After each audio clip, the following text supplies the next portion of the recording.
May 15th, 1905, Volume 6. The Path of Virtue is Easy.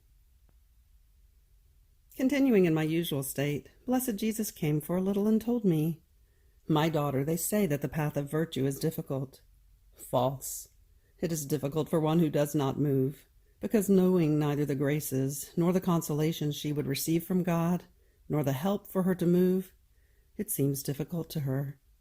And without moving she feels all the weight of the journey. But for one who moves, it is extremely easy, because the grace that inundates her fortifies her. The beauty of the virtues attracts her. The divine spouse of souls carries her, cleaving to his arm, accompanying her along the journey. And the soul, instead of feeling the weight, the difficulty of moving, wants to hasten her way in order to reach more quickly the end of the path and of her very center." May 15th, 1906, Volume 7. The soul is like a sponge. If she squeezes herself, she becomes soaked with God. Continuing in my usual state, I felt an extreme affliction because of the privation of Blessed Jesus, and I was almost tired and my strengths exhausted. Now he made himself seen for just a little in my interior, and told me, "My daughter, it is a continuous squeezing of herself that the soul must do. In fact, the soul is like a sponge. If she squeezes herself, she becomes soaked with God. And by becoming soaked with God, she feels the life of God within herself, and therefore love for virtue and holy inclinations. She feels conquered and transformed in God. While if she does not squeeze herself, she remains soaked with herself, and therefore she feels all the effects which a corrupted nature contains, and all vices peep out: pride, envy, disobedience, impurity, and so forth." May 15th, 1908, Volume 8. She sees wars and revolutions. As I was in my usual state, I found myself outside of myself, in the midst of revolutions. It seems that they are ever more obstinate in wanting to shed blood. I prayed to the Lord, and he told me, "My daughter, two are the storms which men are preparing, one against the government, and the other against the church." In the meantime, I seemed to see fleeing leaders, the king at risk of being made a prisoner and trying to flee. I cannot say it well. It seemed that he was falling into the hands of the enemies. All the rich were undergoing grave dangers, and some were dying. That which was most sorrowful is that among the leaders of revolutions, also against the church, priests were not lacking. Then, when things were reaching the extreme excess, a foreign power seemed to intervene. I will not continue further, because these are things said other times. May 15th, 1920, Volume 12. The divine will forms the complete crucifixion in the soul. I was lamenting to my sweet Jesus, telling him, "Where are your promises? No more cross? No more likeness to you? Everything has vanished. There's nothing left for me but to cry over my painful end." And Jesus, moving, told me in my interior, "My daughter, my crucifixion was complete. And do you know why? Because it was done in the eternal will of my Father. In this will the cross became so long and so wide as to embrace all centuries, and penetrate into every heart, past, present, and future, in such a way that I remained crucified in the heart of each creature. This divine will put nails through all of my interior, into my desires, into my affections, and into my heartbeats. I can say that I did not have a life of my own, but the life of the eternal will, which enclosed all the creatures within me. and which wanted me to answer for all. My crucifixion could never have been complete and so extensive as to embrace all, if the eternal volition had not been the actor. I want that in you also the crucifixion be complete and extended to all. This is the reason for the continuous call into my will, for pushing you to bring the whole human family before the Supreme Majesty, and to omit, in the name of all, the acts which they do not do. Oblivion of yourself and lack of self-reflections are nothing other than the nails put by my will. My will does not know how to do small or incomplete things. Placing itself around the soul like a crown, it wants her within itself, and spreading her within the whole sphere of its eternal volition, it puts the seal of its completion upon her. My will empties the interior of the creature of all that is human, and places in her all that is divine. And in order to be more sure, it keeps on sealing all of her interior with as many nails for as many human acts as can have life in the creature, substituting them with as many divine acts. In this way it forms the true crucifixion in her, not for a time, but for her entire life.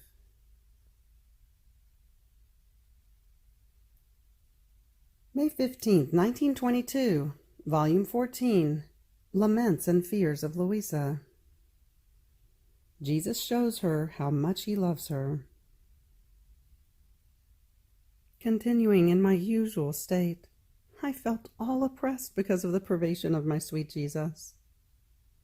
Now, while I was praying, I felt there was someone behind my shoulders, and not knowing that it was Jesus, I trembled with fright. He stretched his arm, and taking my hand in his hand, told me, "Louisa, do not fear, it is I." Oppressed as I was and tired of waiting him, I said, "It shows, O Jesus, that you no longer love me as before. You took everything away from me, even suffering. You alone were left to me, but so very often you fly away, and I don't know what to do nor where to find you. Ah, it is really true that you do not love me any more." And Jesus, assuming a dignified appearance, such as to strike fear, added, "You offend me by telling me that I no longer love you as before.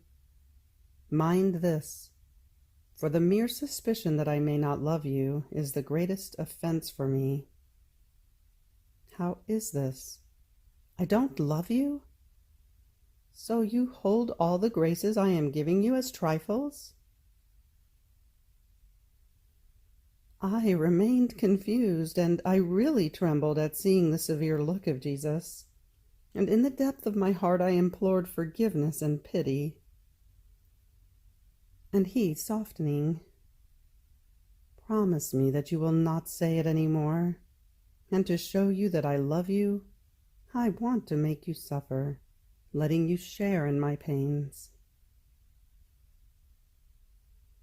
Then, after I suffered a little, he repeated, "Now I want to show you how I love you."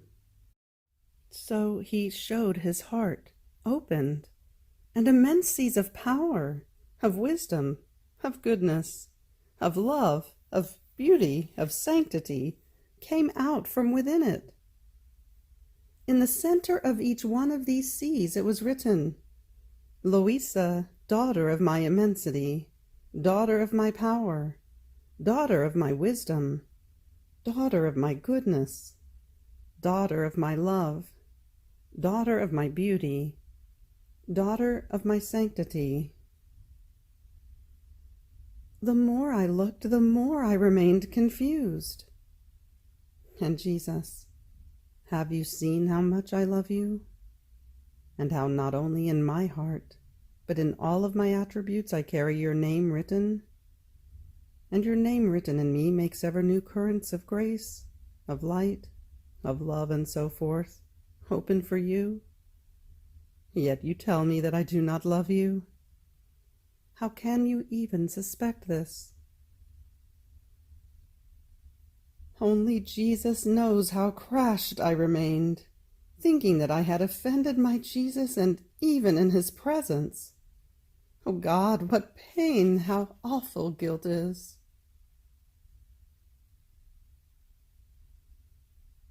May 15th, 1926, Volume 19, Diversity of Sanctity and Beauty in the Souls Who Live in the Divine Will. How the whole order and variety of creation will be veiled in the human nature. I was thinking, if the creature had not withdrawn from the supreme will, one would be the sanctity, one the beauty, one the science, one the light, and there would be the same knowledge of our Creator for all. Now, while I was thinking of this, my beloved Jesus, and it seems to me that he himself makes these thoughts, some doubts and difficulties arise within my mind in order to have the opportunity to speak to me and act as my teacher, told me, "My daughter, you are wrong. My wisdom would not adapt itself to forming only one sanctity, only one beauty, or to communicating only one science, and the same knowledge of me to everyone. More so, since through highest accord between my will and those of creatures, the kingdom of my will would have had free field of action. Therefore all would have been saints, but one distinct from the other, all beautiful but varied, one more beautiful than the other. And according to the sanctity of each one, I was to communicate a distinct science. And with this science, some would know one attribute of their Creator more, some another. You must know that as much as we can give to the creature, she only takes the little drops of her Creator. So great is the distance between Creator and creatures. And we have always new and different things to give. And besides, since creation was created by us so that we might delight in it, where would our delight be had we formed in the creature only one sanctity, or given only one beauty, and only one knowledge of our incomprehensible, immense, and infinite being? Our wisdom would have grown bored with doing only one thing. What would be said of our wisdom, love, and power if in creating this terrestrial globe we had made it all sky, or all earth, or all sea? What would our glory have been? Instead, the multiplicity of so many things created by us, while singing the praises of wisdom, love, and power, speaks also of the variety of sanctity and beauty in which creatures were to arise, for love of whom they were created. See, the sky studded with stars is beautiful, but the sun also is beautiful, though they are distinct from each other, and the sky does one office, the sun another. The sea is beautiful, but the flowery earth, the height of the mountains, the expanse of the plains are also beautiful, though the beauties and the offices are distinct among them. A garden is beautiful, but how many varieties of plants and beauties are in it? There is the tiny little flower, beautiful in its littleness. There is the violet, the rose, the lily, all beautiful, but distinct in color, in fragrance, in size. There is the little plant and the highest tree. What enchantment is a garden guided by an experienced gardener! Now, my daughter, in the order of human nature also, there will be some who will surpass the sky in sanctity and in beauty, some the sun, some the sea, some the flowery earth, some the height of the mountains, some the tiny little flower, some the little plant, and some the highest tree. And even if man should withdraw from my will, I will multiply the centuries so as to have, in the human nature, all the order and the multiplicity of created things and of their beauty, and to have it even surpassed in a more admirable and enchanting way. May 15th, 1932, Volume 30, How the knowledges about the divine will form the eye and the capacity in order to look at and receive the gift of the divine Fiat, and will accustom the creature to living as children. Disorder of the human will. I am always returning into the supreme Fiat, and feeling in myself the sweet enchantment of its light, of its peace, of its happiness. Oh, how I would want that the whole entire world would know such a good, so that everyone would pray that its kingdom would come on earth. But while I said this, I thought to myself, if living in the divine volition is a gift that he must make to the human generations, and Jesus so much loves, wants, and yearns that this divine will is known in order to let it reign, then why is he not in a hurry to give this gift? And my highest good, Jesus, visiting my little soul, all goodness, said to me, "My daughter, you must know that although I burn with the desire of seeing my divine will reign, yet I cannot give this gift before I have manifested the truths. Knowing them, the creature will have the great good of forming the sight in order to be capable of comprehending it, and therefore dispose themselves in order to receive a gift so great. One can say that right now they lack the eye in order to see, and the capacity in order to comprehend it. And therefore first I have manifested so many truths about my divine will. And as the creatures will know these truths of mine, so they will form the sphere for where to place the pupil inside, and animate it with sufficient light, in order to be able to look at and comprehend the gift, that more than son will be given and entrusted to them. If I would want to give it today, I would act as if I wanted to give a son to a blind person. Poor little one, with the whole sun given, he would always be blind, nor would his lot change, nor would he receive any good. Rather, he would have a sorrow to have a son as gift, and neither see it nor receive its beneficial effects. On the other hand, one who was not blind, how many goods would he not receive, having a son as gift at his disposition? It would be his perennial feast, and would place him in the condition of giving light to others, and he would be surrounded and loved by everyone in order to obtain the good of the light that he possesses. So giving the great gift of my divine will, which more than sun will change the lot of the human generations today, would be to give it to the blind. And giving it to the blind would be giving them useless gifts, and I do not know how to give useless things. And therefore I await with divine and delirious patience that my truths will make their way, prepare souls, enter into them and form the eye, animated with sufficient light, such that they can not only look at the gift of my Fiat, but have the capacity in order to enclose it in themselves, so that it forms its kingdom and extends its dominion in them. Therefore patience and time will make things done as is appropriate and as our sovereignty merits in the work. We, our Supreme Being, act as a father would do when he wants to give a great gift to his little son. The father calls the child and lets him see the gift, and says to him, "This gift is prepared for you. Already it will be yours." But he does not give it to him.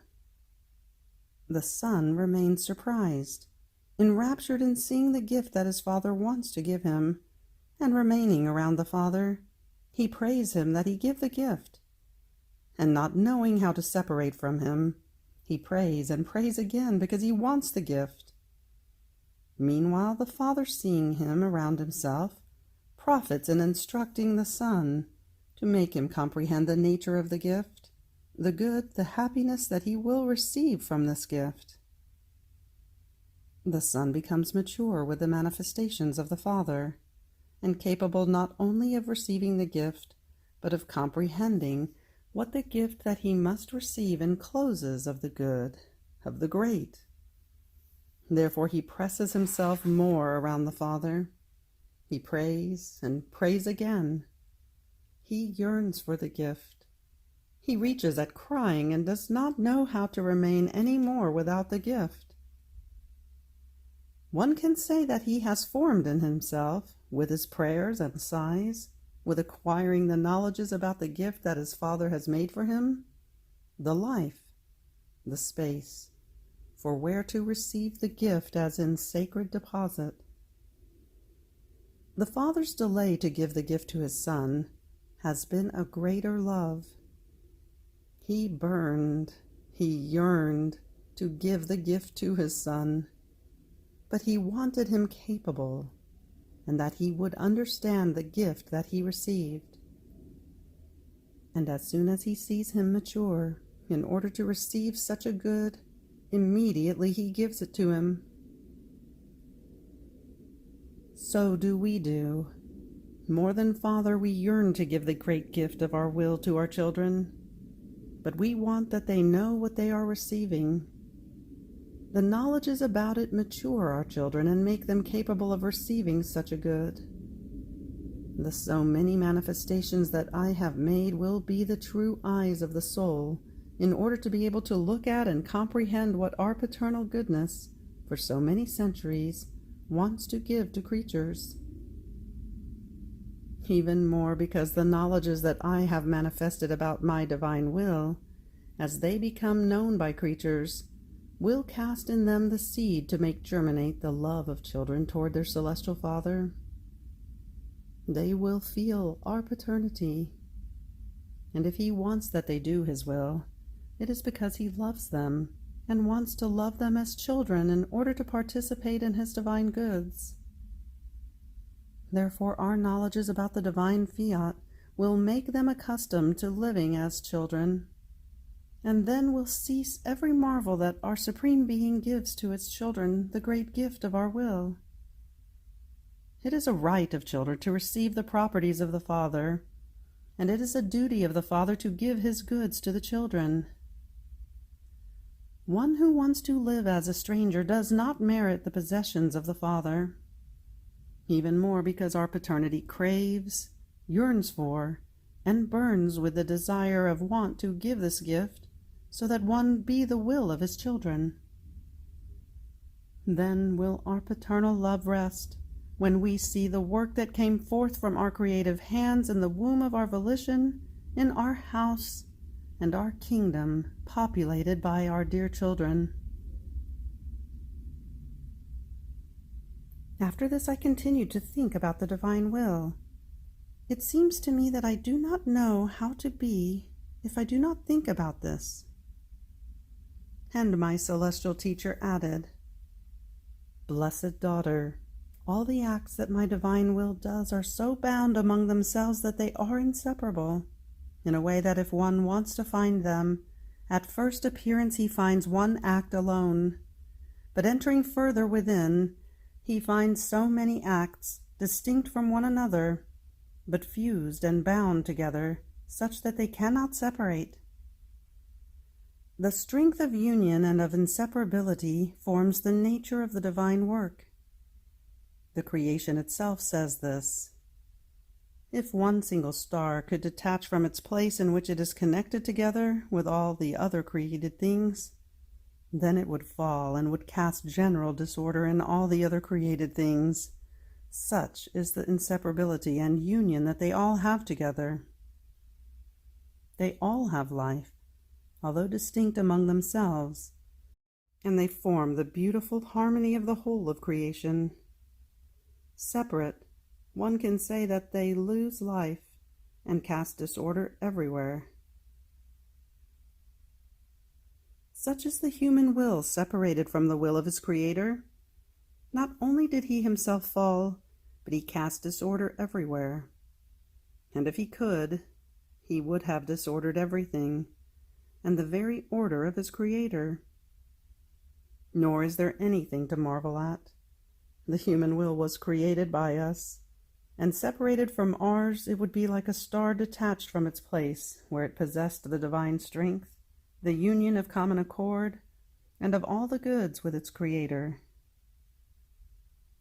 Detaching from us, man loses the strength, the union, and the goods in order to live. Therefore, by necessity, he touches the lot of falling and of casting disorder everywhere.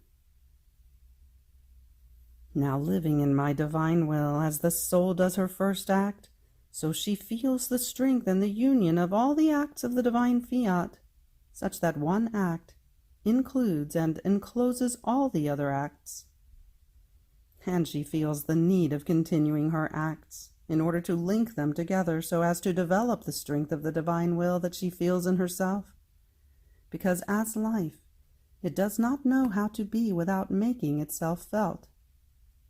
It wants to breathe, to palpitate, to work. One act calls another, and so forms the sequel of the acts with the union of the acts of my will. In order to form a life, one act, one breath, one heartbeat is not enough.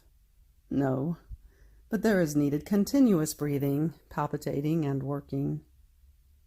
And as the soul lives in my divine will, so it lets her breathe and palpitate, and my fiat forms its full life of working for as much as is possible for a creature to contain in herself.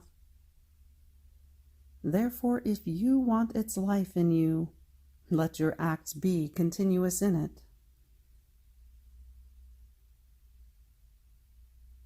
May 15th, 1938, Volume 36. How the Word of God is life enclosing all the centuries. How it looks to all human generations. How Jesus does not know how to deal with those who do not love him. How Jesus is always there for the needs of the creatures. I felt immersed in the divine will. Its light made me comprehend many of its truths, but I also felt incapable of enclosing them in my little mind, and reluctant to manifest them in writing on paper. Then my sweet Jesus, visiting my poor soul, all tenderness and compassion for my incapacity, told me, "Poor daughter, she gets confused before the immensity of my will, and would like to stay there resting in peace, to enjoy all the joys and the happiness with which she is filled. No, my daughter, work is necessary too. In heaven there is always joy, but on earth there is an alternation of joys and work. For you, manifesting and writing is work, while entering my will is possessing the purest joys and the greatest happiness. However, I never leave you alone in your work. I actually do more than you do, and without me you could have done nothing. You must know that our love is so great that when we decide to give a word, to manifest a truth from our Supreme Majesty, we also provide the act in which to do it, enclosing in ourselves the good which that truth has to produce. When the good we have to give to creatures, through those truths we manifest, is all mature and completed, then we give this good to one of them, and she becomes the bearer of that good for the benefit of all human generations. Therefore our words enclose all centuries, and being words of life, they possess a creative strength. Wherever they reach out, they will create life and bring the goodness of our truth. So stopping our words by not manifesting them means stopping all the good and lives that our words can produce. I know, my daughter, that you would never want to give me such a sorrow by preventing this great good from reaching the human generations, would you? One who loves me cannot refuse me anything, not even the sacrifice of her own life. Therefore be attentive, since you do not want to be responsible for so many of our divine lives which are destined to give life to creatures. After this I felt in so much pain. It was as if I was going to breathe my last. Jesus immediately ran to sustain me in his arms and said, "What is it? Tell me, do you want to come?" And I, "Yes, heaven willing that you make up your mind to take me." And Jesus, "My daughter, and what are we going to do with the earth?" And I, I don't know anything, and I'm good at nothing. And then what do I care about the earth?" He said, "My daughter, but you should care, because your Jesus cares, and my concerns and your concerns must be one. Now you must know that the divine will has not yet been completely manifested, although it will be soon. And the more it is manifested, the more souls get caught in the nets of its light. Not only this, but the more it matures and grows in one creature, the more all the others acquire the right to receive it. And we feel more moved to grace the human generations, letting them possess our life and will. Our goodness and our love is such that in one creature we look at all, and for love of one, we also benefit all the others. But who then overflows with this good for all? The one who has been the first to receive that good, the one who listened to us and cherished our truths more than her own life, the one who, never looking for her own life, was ready to sacrifice it in every instant for love of us, to let us make of her what we wanted. This has so much power on our Supreme Being. It moves us so much that one alone is enough to let everybody receive that good. Furthermore, the human generations are so linked together, more than the limbs to the body, that it is no wonder that one healthy and good member makes its vital and holy humors flow into the others. In the same way, the strength of one single creature living in our will is omnipotent, to the extent that it can overwhelm heaven and earth. It conquer all, God as well as creatures. Therefore let me finish, and I will take you soon." Then he added, "My daughter, the more one suffers, the more he feels the need to be loved. I am the one who suffered more than anybody else, and my pains, my spilled blood, and my years turned into loving voices, imploring love from those I love so much, and who made me suffer and cry so much. Those who love me bring the sweetest relief to my pains. They dry my tears while my blood turns into a bath of love for them. But do you know who turns my suffering and tears into joy and gladness? Those who live in my will. They always find in it love with which to love me, sustaining me in my suffering and giving me continuous relief. Then I feel like a triumphant king who, although wounded, won the will of the creature by the weapons of his sufferings and love. Oh, how happy I am in feeling loved, and living together with the ones for whom I sustained such a painful and bloody battle. I created everything to be loved, and if love is lacking, I do not really know what to do with the creature. I cannot find what I want. At the most, there might be different varieties of love of reparation, of compassion, of imitation. But it is always love that I want, and if I do not find it, it is just not for me. Given that love is the child of my will, if I find this child, I have found the mother, and so I find everything, all that belongs to me, and I rest and rejoice in her, and she does the same in me, and we love each other with one single love. And I, my beloved Jesus, if you yearn so much for love and for creatures to do your will, why don't you inundate them with your graces, so that they feel the strength to operate and love as you want? And Jesus, my daughter, I feel like giving to the creature the necessary strength, or rather an overabundant strength, only in the moment when she sets herself to do what I want, not before. Otherwise she would feel the strength but still not do what I want, and I do not know how to give useless things. How many, before doing an action, feel so helpless, but then as soon as they put themselves to work, they feel invested by a new strength, a new light. I am the one who charged them, since I never lack the necessary strength to do good. Rather, this need ties me and forces me, if necessary, to act together with them. But if what they do is not necessary, then I put myself aside and let them do by themselves. After this I was thinking to myself, how miserable I am. I feel like I haven't done anything for Jesus, for all the graces he gave me. Who knows how much I should love him? Instead, I am so cold.